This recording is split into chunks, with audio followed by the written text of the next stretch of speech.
hope everybody's having an absolutely fantastic day. I hope we all woke up with a smile on our face because of that absolutely insane victory last night. So welcome to your edition of Cubs Daily. My name is Steven Ryan. We're going to break down the game last night. We're going to talk about the heroes. We're going to talk about the debut of the Cubs' top prospect. And we'll break down the game tonight as the Cubs go for the sweep of the Fish. But before we get into all that, I hope you all are having a fantastic day. I appreciate every single one of you who has liked the video, subscribed to the channel, commented on a video, and even just take the time to watch it. Even if you don't do those things, you just take the time to watch it.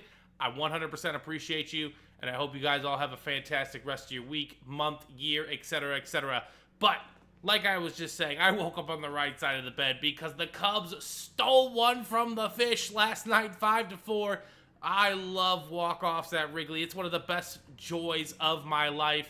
Wrigley's absolutely electric. It was a Tuesday night in May. You know, if you have kids, they're going to school the next day. No reason to go to the game. 38,000 faithful there wanting the Cubs to win. No one really left because they knew that this team had the potential to come back and win the game, and they affected it in that manner. So let's break it down. The Cubs scored 3 runs in the bottom of the 9th. Carson Kelly gets on. They called it a hit. It's probably an error. I don't care. Kelly gets on. Then they find a way to get him over to third. Nico drives him in. Vidal Brujan, who pinch ran for Ballesteros, who beat out that double play, by the way, got on over to third. And then Justin Turner with a double down the line scores. Vidal Brujan and Nico racing around third, knowing he was going to score with ease. Cubs win 5-4. It wasn't the prettiest win, but you know what? Wins are wins, and you got to beat teams like Miami. That's all I'm going to say. That's how you know you have a good team, right? When you don't have your best stuff, for example, the pitching was solid. Ben Brown did a solid job. 5 1/3, 2 earned runs. That will get you wins. He didn't get the win per se, but the Cubs were able to find a way to scratch and claw and make a victory out of it, which was just what this team truly needed. They've had a rough stretch of opponents. The offense has kind of been a little bit more inconsistent as of late. Again, it's really hard to sustain what that offense did for the first month. So it's kind of regressing back to the mean, but finding ways to steal victories, and that's exactly what the Cubs did last night. There was a huge pivotal moment as either the 7th or 8th inning. Cubs down 4-2. Bases loaded for the Marlins, and the Cubs were able to get out of the jam. And honestly, I'm not saying that's the reason we won the game, but obviously it keeps you in the line of thinking, hey, a bloop and a blast. We're not out of this. Because if they get another hit there and it's 6-2, the game's over. Like, the Cubs aren't going to come back from that. It was just too tough the way the offense was playing. But they kept it within range. The offense made it happen in the 9th. And better late than never, as I always like to say. So Cubs win. Fantastic victory. Let's talk about one of the heroes of the game. You could call him the hero of the game, right? Justin Turner.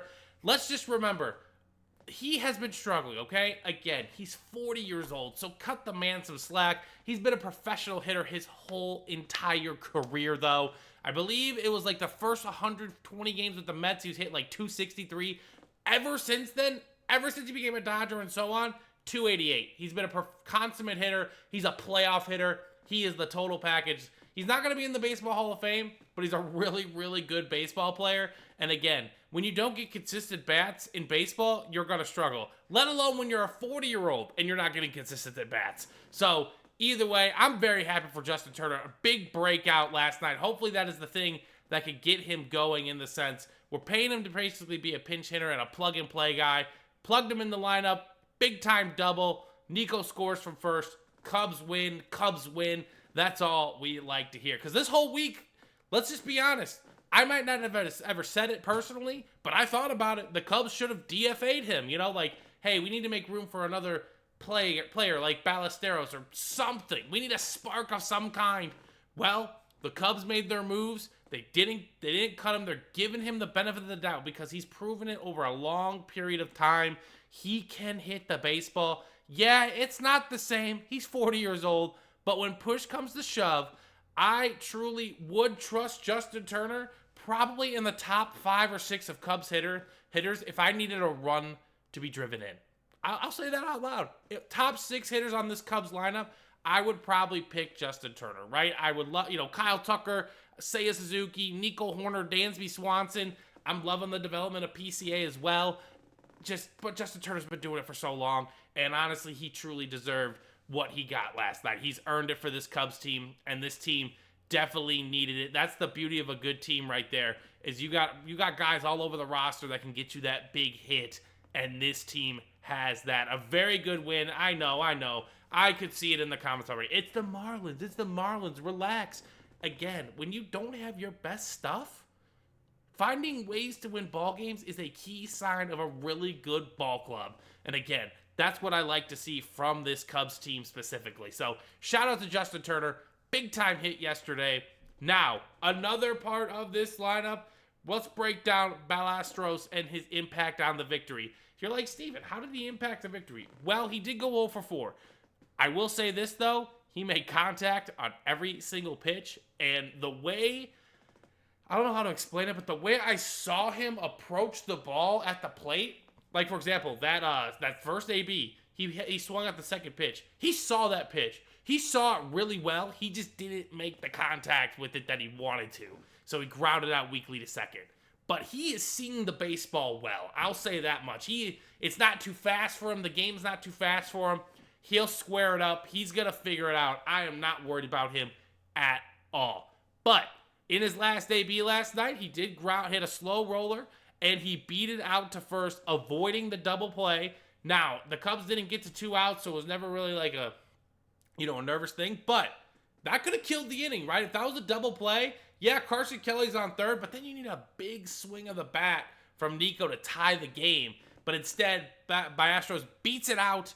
They pinch hit Vidal Brujan, and then that opens the door for Nico's single. Vidal gets to third, etc., puts the tying run in scoring position with 1 out, and honestly, that's when the pressure is just too much for the Marlins, and the Cubs come back and win the game. So I'm not going to sit here and be like, wow, amazing, super impressed, but I will say this.